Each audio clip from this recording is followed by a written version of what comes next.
Iran అధ్యక్షుడు Ibrahim rice మరణం గురించి ఆదివారం 3 గంటల 30 నిమిషాల ఆ ప్రాంతంలో 3:40 మధ్యలో ఈ యొక్క హెలికాప్టర్ ప్రమాదం జరిగినప్పటికీ ఆయన సజీవంగా ఉన్నాడో మరణించాడో తెలియక ఇరాన్ ప్రభుత్వం మాత్రం యాక్సిడెంట్ జరిగింది, అతని కోసం టీములు గాలిస్తున్నాయని చక్కగా చెప్పింది.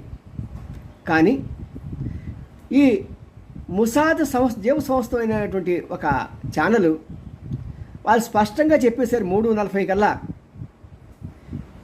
ఇరాన్ అధ్యక్షుడు, విదేశాంగ మంత్రి, అతనితో పాటు ఉన్న ఇమాములు వీళ్ళంతా కూడా ఫలానా చోట వారి యొక్క హెలికాప్టర్ ప్రమాదంలో మరణించారు, అందరూ కాలి మసైపోయారు అని స్పష్టంగా చెప్పగలిగింది.